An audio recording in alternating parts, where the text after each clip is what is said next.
Hello everyone and welcome to your own channel Keshav Jha kings lab. तो आज हम लोग करने वाले हैं चैप्टर नंबर 8 कंट्रोलिंग का पार्ट 2।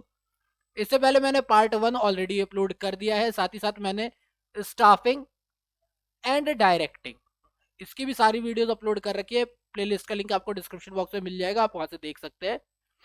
कंट्रोलिंग के पार्ट 2 के साथ हम लोगों का जो पार्ट ए है बिजनेस स्टडीज का वो कंप्लीट हो जाएगा, मैनेजमेंट वाला। और पार्ट बी हम लोग नेक्स्ट वीडियो से चालू कर देंगे, जिसके अंदर हम लोग क्या करेंगे, फाइनेंशियल मार्केट्स के बारे में बात करेंगे। तो आज की वीडियो जो है उसके अंदर हम लोग कंट्रोलिंग को पूरी तरह से एंड कर लेंगे, डिस्कशन एंड कर लेंगे। वैसे तो ये वीडियो हिंदी और इंग्लिश दोनों मीडियम के बच्चों के लिए, पर अगर हिंदी मीडियम के बच्चों को चाहिए कि नहीं मेरे को एक सेपरेट वीडियो चाहिए या बिल्कुल शुद्ध हिंदी में चाहिए, तो उसके लिए एक अलग से प्लेलिस्ट बनी हुई है बिजनेस स्टडीज की, आप वह देख सकते हैं। मैं प्लेलिस्ट का लिंक डिस्क्रिप्शन बॉक्स में डाल दूंगा। तो चलिए बिना किसी देरी के स्टार्ट करते हैं हमारा आज का वीडियो, कंट्रोलिंग पार्ट 2।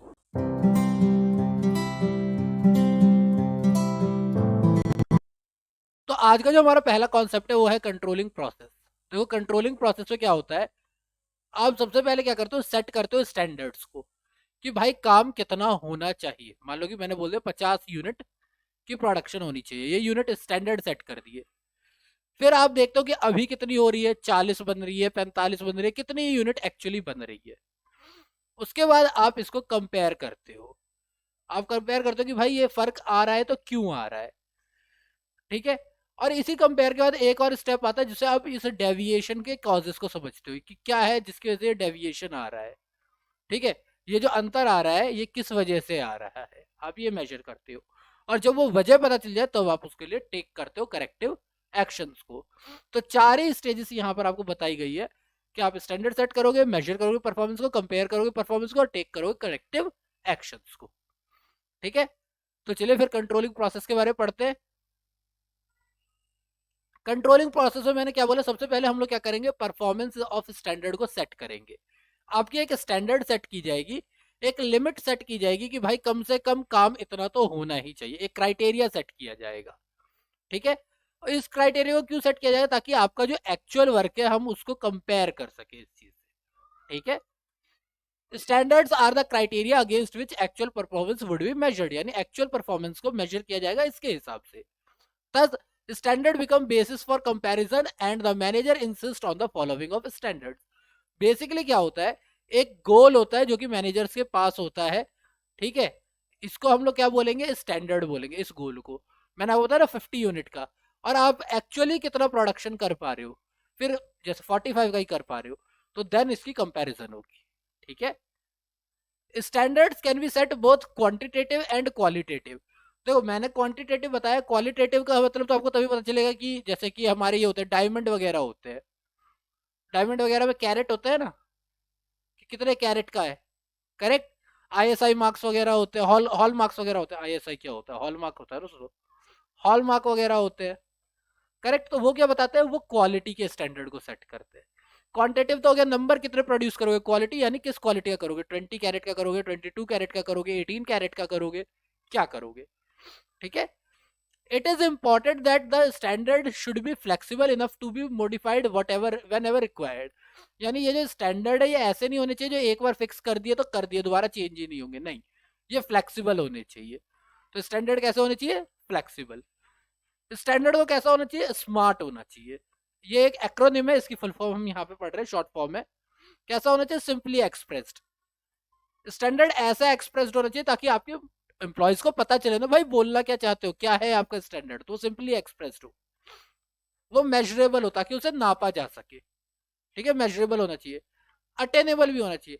मान लो कि कोई कंपनी, आप एक मशीन खरीद के लाते हो, वो मशीन जो कंपनी बेच रही थी उसने कहा कि आप मैक्सिमम इसमें 60 पीस बना सकते हो, ठीक है। 60 पीस पर आवर या पर डे बना सकते हो। आपने कंपनी के अंदर स्टैंडर्ड ही रख दिया 100 पीस पर डे का, कहां से होगा ये, अटेनेबल ही नहीं है, ठीक है। सेकंड, रीजनेबल भी होना चाहिए, कहीं से ये रीजनेबल है नहीं ना। और टाइम बाउंडेड होना चाहिए कि आपको कितनी देर में ये बनाना, जैसे मैंने बोला ना पर डे या पर आवर, तो ऐसा एक टाइम बाउंड होना चाहिए। अटेनेबल जो कि अटेन किया जा सके, रीजनेबल यानी कि ये ऐसा नहीं होना चाहिए इमेजिनरी की कुछ भी बोल दिया जाए, नहीं भाई एक लायक चीज बोलो ना, कि 60 पीस पर डे मैक्सिमम बन सकता है, तो आप मान के चलो कि हम 55 बना लेंगे, 50 बना लेंगे। ये होना चाहिए ना स्टैंडर्ड। तो ये थोड़ा ना कि 60 बना सकते हैं, आप 100 कह रहे हो कि 100 बना के दिखाओ। करेक्ट, ये चीज। देन सेकंड चीज होती है, जब स्टैंडर्ड सेट हो जाए तो हम मेजर करते हैं हमारी एक्चुअल परफॉर्मेंस को, कि हमने जो बनाया है वो रियल है, बनाया कितना है। Performance should be measured in an objective and reliable manner which includes personal observation, sample checking. देखो, एक तो वो खुद आकर के चेक करेंगे, दूसरा आपके बहुत सारे पीस आपने बनाए, उनमें से किसी एक सैंपल को चेक कर लिया जाएगा।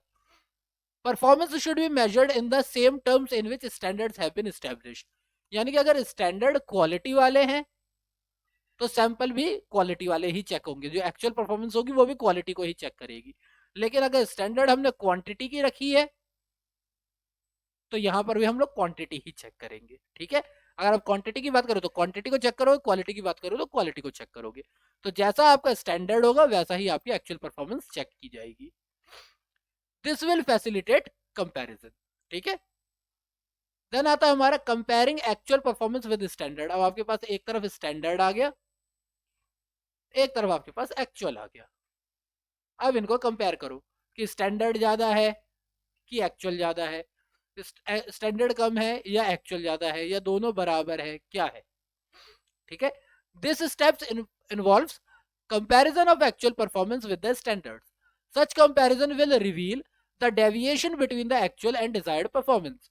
यानी इसकी वजह से ही पता चलेगा भाई अंतर आ क्यों रहा है। If the performance matches the standards, यानी जो एक्चुअल परफॉर्मेंस है वो स्टैंडर्ड को मैच कर रही है, it may be assumed that everything is under control, यानी सब कुछ सही चल रहा है ना। लेकिन अगर अंतर आता है तो अंतर आ क्यों रहा है, कितना अंतर आ रहा है, ये भी देखा जाएगा। The deviation from the standard are assessed and analyse to identify the causes of deviation, यानी कारण क्या है इस अंतर के। ठीक है, तो इस कारण को देखने के लिए दो deviation are analysed in the light of predetermined deviation tolerance limit and key result areas. यानी कि ये जो अंतर आ रहा है, यानी स्टैंडर्ड और एक्चुअल के बीच में जो अंतर आ रहा है, उस अंतर के लिए भी हम लोग एक लिमिट तय कर देते हैं कि यार चलो इतने का अंतर आएगा तो हम लोग इग्नोर कर देंगे, इससे ज्यादा अंतर आएगा तो इग्नोर नहीं होगा। जैसे मान लो मैंने 50 पीस का बोला था और उन्होंने बोला कि अगर 50 की जगह यार अगर 45 बना लेता है तो कोई बात नहीं, सब कुछ ठीक है फिर भी, हाँ लेकिन अगर 40 ही बना पाता है फिर दिक्कत है। ठीक है, तो ये वाली बात होती है, एक लिमिट होती है, उस पर ध्यान दिया जाता है। अब ये है क्या, इनमें दो चीजें आपके पास, क्रिटिकल पॉइंट कंट्रोल और मैनेजमेंट बाय एक्सेप्शन। ठीक है, तो ये दोनों को पढ़ते हैं। सीपीसी क्या है, it is neither economical nor easy to have a check on all the activities of an organisation. यानी कि एक कंपनी जो है वो तो बहुत सारे काम करती है, कंपनी तो बहुत सारे काम करती है, उसके पास कई तरह के खर्चे हैं, तो आप हर खर्चे पे ध्यान नहीं दे सकते, ये बहुत ज्यादा महंगा पड़ेगा आपको और सर टाइम भी बहुत ज्यादा वेस्ट होगा। तो इट इज नाइदर इकोनॉमिकल और nor easy to check all the activities of the organisation. इसीलिए एक मैनेजर जो होता है उस मैनेजर को ये पता होना चाहिए बहुत अच्छे से कि भाई कौन सी एक्टिविटी ज्यादा इंपॉर्टेंट है, कौन सी एक्टिविटी ज्यादा इंपॉर्टेंट है। ठीक है, और वो उन पे ध्यान देगा। which are important and critical to the success of an organization. These are known as key result areas. KRAs यानी कि key result areas. जैसे कि यहाँ पर एग्जांपल दे रखा है, इन्होंने बोला कि दो चीजें ले ली, एक इन्होंने लिया स्टेशनरी, ठीक है, और एक इन्होंने ले लिया वेजेस। इन्होंने बोला कि अगर सालाना स्टेशनरी में 2% का खर्चा बढ़ा है तो कंपनी के लिए ये कोई बहुत बड़ी बात नहीं है, लेकिन अगर मजदूरी 2% बढ़ गई है तो ये बहुत बड़ी प्रॉब्लम की बात है, क्योंकि कंपनी में स्टेशनरी जो है वो इतनी बड़ी आइटम नहीं है जितनी बड़ी आइटम क्या है, वेजेस। ठीक है, तो इसलिए आपको ये पता होना चाहिए कि इनमें से कौन सा आपका की रिलेटेड एरिया है। तो वेजेस आपका KRA है, स्टेशनरी आपका KRA नहीं है। मैनेजमेंट बाय एक्सेप्शन, मैंने अभी बताई ना एक बात लिमिट वाली कि 50 पीस है तो हमने बोल दिया कि यार 45 तक अगर बना लेता है तो कोई बात नहीं है ना, 50 का तो हमने स्टैंडर्ड सेट किया, पर 45 भी बन जाता तो कोई बात नहीं, पर 40 बनता तो फिर दिक्कत है। तो यही एक्सेप्शन वाली बात हो गई। A manager should take corrective action only when there is an exceptional deviation, यानी कि when they cross the permissible limit or acceptable range, यानी कि मैंने कहा ना इस रेंज को जब क्रॉस कर जाए तब दिक्कत है। Deviation within acceptable range are ignored. यानी 50 है, कोई 48 बना रहा है, कोई 46 बना रहा है, कोई 45 बना रहा है, तो इनको आप इग्नोर कर सकते हो क्योंकि आपने 45 तक की रेंज ले रखी है। Wastage within normal wastage range may be ignored, but if wastage crosses the limit and becomes abnormal, then the management should take control. ठीक है। और लास्ट है हमारा टेक करेक्टिव एक्शन। जब आपको डेविएशन पता चल गया तो आप सीधी बात है आप क्या करोगे, आप उसको सुधारोगे। The final step in the controlling process is taking corrective action. No corrective action is required when the deviation are within the acceptable limits, but when significant deviation occur, corrective action is taken. तो हमने क्या पढ़ा कि आपने standard set किया, आपने major किया actual को, उसके बाद आपने क्या किया, जब आपने एक्चुअल वाले को मेजर किया तो आपने देखा कि भाई डेविएशन कितना है, कंपेयर किया, आपने कंपेयर किया स्टैंडर्ड को और एक्चुअल को, डेविएशन को देखा और डेविएशन को देखने के बाद उसके मेजर लिए। मेजर तभी करोगे जब ये क्या है, स्टैंडर्ड जो है इस लिमिट से ज्यादा होगी। अगर इस लिमिट के अंदर है तो कोई मेजर लेने की जरूरत नहीं है, कोई करेक्टिव एक्शन लेने की जरूरत नहीं है। ठीक है। अब जो हमारा अगला पॉइंट है वो है लिमिटेशन ऑफ कंट्रोलिंग, यानी कहां पर आपको कंट्रोलिंग दिक्कत पैदा करते हैं, सीमाएं क्या है इसकी, इसकी सीमाएं क्या है। तो सबसे पहली बात तो ये होता है कि आपका एक्सटर्नल फैक्टर पे बड़ा कम कंट्रोल होता है। अब कंपनी के अंदर तो कंट्रोल कर सकते हो लेकिन कंपनी के बाहर की चीजों पे कैसे कंट्रोल कर लोगे। ठीक है। तो generally no enterprises can control external factors such as government policies, technological change या कंपटीशन। आप इनके ऊपर कोई कंट्रोल नहीं रख सकते। देखो कोई नहीं चाहता कि उनके सर पे खड़ा होकर कोई काम करे, कोई नहीं चाहता कि उनके सिर पे खड़े रहो, है ना। सिर पे खड़े रहना कोई नहीं चाहता। कोई ऐसा इंसान चाहता है क्या। इवन आप लोग क्लास में रहते हो, आप लोग टेस्ट देते हो, भले एक टीचर इन्विजिलेटर का काम ही यही है कि वो कमरे में घूमता रहे, पर आप लोगों को कौन सा इन्विजिलेटर अच्छा लगता है, जो एक जगह बैठ जाए या कमरे के बाहर चला जाए। क्योंकि आप लोगों को खुद को पसंद नहीं है कोई ऊपर सर पे नाचता रहे, कंट्रोल करता है ना। यही बात है कि कंट्रोल हमेशा से रेजिस्टेंस किया जाता है एम्प्लॉयज के लिए, हमेशा से लोग इससे पल्ला छुड़ाना चाहते हैं, रोकते हैं इसको। ठीक है, स्वीकार नहीं करते, इसको मना करते हैं लोग। क्यों। Control is often resisted by the employees, they see it is a restriction on their freedom, यानी वो अपनी आजादी को छिनता हुआ मानते हैं।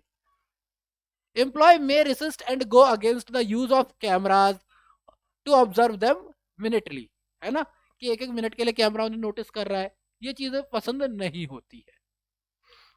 हालांकि आज तो लोग इससे पैसा ही कमा रहे हैं, लॉकअप और कहते हैं बिग बॉस जैसे शो से, है ना, बिग बॉस जैसे शो से तो लोग इससे पैसा ही कमा रहे हैं। खैर, कंट्रोलिंग एक कॉस्टली अफेयर है भाई, आपको हमेशा सारी चीजों पे ध्यान देना पड़ता है, हमेशा स्टैंडर्ड वगैरह को कंपेयर करते रहना पड़ता है, तो महंगा तो ये होगा। Control is a costly affair as it involves a lot of expenditure, time and efforts. और जो लास्ट लिमिटेशन है इसकी वो कि difficulty in setting quantitative standards, मात्रा, कितनी मात्रा प्रोड्यूस होनी चाहिए, मात्रात्मक जो है स्टैंडर्ड्स, उनको सेट करने में दिक्कत आती है। Control system lose some of its effectiveness when standards can not be defined in quantitative terms. अगर क्वांटिटेटिव टर्म्स आप नहीं बता सकते तो आपकी इफेक्टिवनेस खत्म हो जाएगी। In the absence of quantitative standards comparison with standards become difficult. अब इफेक्टिव और एफिशिएंट, ये दो ऐसे वर्ड है जो आप लोगों ने ऑलरेडी पढ़े चैप्टर 1 के अंदर, कि ये टाइम रिलेटेड होता है, ये कॉस्ट रिलेटेड होता है। तो अगर किसी के पास क्वांटिटेटिव स्टैंडर्ड्स है ही नहीं तो वो अपने काम एफिशिएंटली करेगा कैसे। ठीक है, सॉरी, हाँ इफेक्टिवली करेगा कैसे, एफिशिएंटली नहीं, एफिशिएंटली तो कर लेगा, इफेक्टिवली करेगा कैसे। तो इसीलिए क्वांटिटेटिव स्टैंडर्ड सेट करने में दिक्कत जरूर आती है। और अब हम लोग पढ़ेंगे इस चैप्टर का last point, that is relationship between planning and controlling. देखो मैनेजमेंट का सबसे पहला काम होता है प्लानिंग, फिर ऑर्गेनाइजिंग, फिर स्टाफिंग, फिर डायरेक्टिंग और फिर कंट्रोलिंग। तो प्लानिंग का और कंट्रोलिंग का क्या रिलेशनशिप है, यही हमें पढ़ना है। Planning is pre requisites for controlling, यानी अगर आपको किसी चीज को कंट्रोल करना है तो आपके पास सबसे पहले प्लान तो होना चाहिए ना। अगर कोई प्लानिंग ही नहीं होगी तो कंट्रोलिंग तक तो आ ही नहीं सकते। जब फर्स्ट स्टेप ही नहीं होगा तो लास्ट स्टेप में कहाँ आ जाओगे आप। क्योंकि जो स्टैंडर्ड्स है वो तो यहीं पे प्रोवाइड करवाए जाते हैं। तो Plans provide the standard for controlling. If the standards as the first step in controlling, process are not set in advance, manager have nothing to control. यानी कि अगर आप स्टैंडर्ड ही सेट नहीं करोगे तो वो किस चीज को कंट्रोल करेंगे? Standard, if the standards as the first step in controlling process are not set in advance, managers have nothing to control. ठीक है, तो स्टैंडर्ड्स पहले सेट किए जाते हैं, जो कहाँ सेट किए जाते हैं? प्लानिंग में. सेकेंड बात, आप प्लान ही कर लो और अगर कंट्रोल ही ना कर पाओ तो ये मीनिंगलेस हो जाएगा. आप प्लान बनाते रहते हो, प्लान बनाते रहते हो, प्लान बनाते रहते हो, लेकिन जो काम हो रहा है उसके ऊपर कंट्रोल नहीं है आपका, आपकी प्लानिंग खराब हो जाएगी. It is fruitful when control is exercised, यानी जब आपकी कंपनी में कंट्रोल होगा तभी आपकी प्लानिंग सक्सेसफुल होगी, तभी तो आप कंपैरिजन वगैरह करोगे. क्योंकि प्लानिंग की वजह से डेविएशन का पता चलता है, it discovers deviation and initiate corrective measures, और तभी आप उसे सुधारते भी हो. तो controlling ensures that work has been done according to planning, कि जो प्लान किया गया है वैसा ही काम हुआ है. ये कैसे पता चलता है? कंट्रोलिंग से पता चलता है. Third, effectiveness of planning can be measured with the help of controlling, यानी आपकी प्लानिंग कितनी ज्यादा इफेक्टिव है ये कौन बताएगा? कंट्रोलिंग बताएगा. एक लाइन है, ज्यादा एक्सप्लेन करने की जरूरत नहीं है. Now planning and controlling both are forward looking and planning and controlling both are looking back. देखो दोनों ही चीजें यहाँ पर सेम है, दोनों एक्सटेंशन यही दे रखा है. हमने लास्ट वीडियो में ऑलरेडी पढ़ा ही था कि कंट्रोलिंग बैकवर्ड लुकिंग और फॉरवर्ड लुकिंग दोनों ही होती है कंट्रोलिंग में भी. प्लानिंग का भी यही है. प्लानिंग क्या होती है? प्लानिंग आप हमेशा कब के लिए करते हो? फ्यूचर के लिए करते हो. तो अगर फ्यूचर के लिए करोगे तो क्या होगी? फॉरवर्ड लुकिंग होगी. और प्लानिंग में हमेशा आप ये ध्यान रखते हो कि भाई आपकी पास्ट में क्या गलतियां हुई है, तो ये बैकवर्ड लुकिंग होगी. सेम काम आप कंट्रोलिंग में भी करते हो, है ना? तो जरा पढ़ लेते हैं. Planning is a future oriented function as it involves looking in advance and making plans based on the forecast about the future conditions. सही बात है, आप फ्यूचर के लिए तो प्लानिंग करते हो. Controlling is referred to as looking forward because the corrective action in controlling is taken to prevent the reoccurrence of the deviation in future. यानी आज अगर 45 का 40 बना है तो ये दोबारा 40 ना बने, इसीलिए तो आप कंट्रोल करोगे ना, तभी तो आप टेक करोगे एक्शन को, तभी तो आप एक्शन टेक करोगे कि भाई सही कर लो, इस चीज को कैसे सही किया जा सकता है. तो ये भी क्या हो गया? फ्यूचर के लिए हो गया ना. दोनों बैकवर्ड लुकिंग भी है. क्यों है? Planning is looking back because new planning is guided by the problem identified in the past. यानी आप प्लान कब बनाओगे? कि पास्ट में क्या क्या गलतियां हुई है उसको ध्यान में रख के तो आप प्लान बनाओगे. सिंपल. कंट्रोल करते वक्त भी आपको क्या ध्यान रखना पड़ेगा कि भाई पिछली बार इस तरीके से काम हुआ था तो डेविएशन आया था, अंतर आया था, तो अब वो अंतर ना आए, इसलिए कंट्रोलिंग का भी वही चीज होगी. Controlling is looking back as it compares the actual past performance with the standards. This involves scrutinizing the events after they have taken place. Thus, planning and controlling cannot be separated. ये दोनों साथ में ही चलेंगी. Supplementary function, अगर planning होगी तो controlling होगी, controlling होगी तो प्लानिंग भी होगी. ये एक दूसरे को सपोर्ट करते हैं ताकि एक दूसरे को सक्सेसफुल एग्जीक्यूशन किया जा सके. ठीक है. प्लानिंग कंट्रोलिंग को इफेक्टिव बनाती है, जबकि कंट्रोलिंग जो है वो फ्यूचर प्लानिंग के लिए इंप्रूव करती है. ठीक है. तो प्लानिंग से कंट्रोलिंग और कंट्रोलिंग से planning. And that's now the chapter is wrap up. ये चैप्टर खत्म हो चुका है अब. ठीक. तो मैंने चैप्टर आपका अभी इस वीडियो के साथ स्टाफिंग, डायरेक्टिंग एंड कंट्रोलिंग, ठीक है, ये तीनों चैप्टर मैंने कंप्लीट करवा दिए हैं. अब मैं आऊंगा फाइनेंशियल मार्केट के चैप्टर्स पे. इसमें भी हमारे पास 3 चैप्टर है फाइनेंशियल मार्केट के अंदर. फाइनेंशियल मैनेजमेंट है, फाइनेंशियल मार्केट है और साथ साथ कंज्यूमर प्रोटेक्शन एक्ट भी है. ये 3 चैप्टर है हमारे पास, है ना. इन तीनों के ऊपर मैं वीडियोस लेकर के आऊंगा. आई होप आपको वीडियोस अच्छी लग रही है. अगर वीडियोस अच्छी लग रही है तो प्लीज वीडियो को लाइक करें, वीडियो को शेयर करें, साथ साथ सब्सक्राइब भी कर सकते हैं आप मेरा चैनल. देखो हल्का सा काम है, सब्सक्राइब कर दो. रेड कलर का बटन है, बस उसको कलर चेंज कर दो उसका टच करके, है ना. सब्सक्राइब कर दो ताकि आप लोगों को फायदा मिलता रहे. इवन आपको यहाँ पर दिख भी रहा होगा एक रेड कलर का छोटा सा डॉट बना हुआ, उसे भी आप एनी टाइम टच करो, अपना कर्सर वहां पर ले जाओ, टच करो, आप मेरे चैनल को वहां से भी सब्सक्राइब कर सकते हो. ठीक है. तो आप सब्सक्राइब कर सकते हो, बस रेड कलर के बटन को चेंज कर लो, ग्रे कलर में सब्सक्राइब हो जाएगा. बाकी आपकी कोई कंप्लेन है, कोई आपके पास सजेशन है, कोई आपके पास एडवाइस है, तो प्लीज़ कमेंट बॉक्स में बताएं ताकि मैं अपने वीडियोज़ को और ज़्यादा इंटरेक्टिव बना सकूँ। बाकी जल्दी मिलते हैं फाइनेंशियल मार्केट वाले चैप्टर के साथ। So be safe, stay safe and thank you for your time.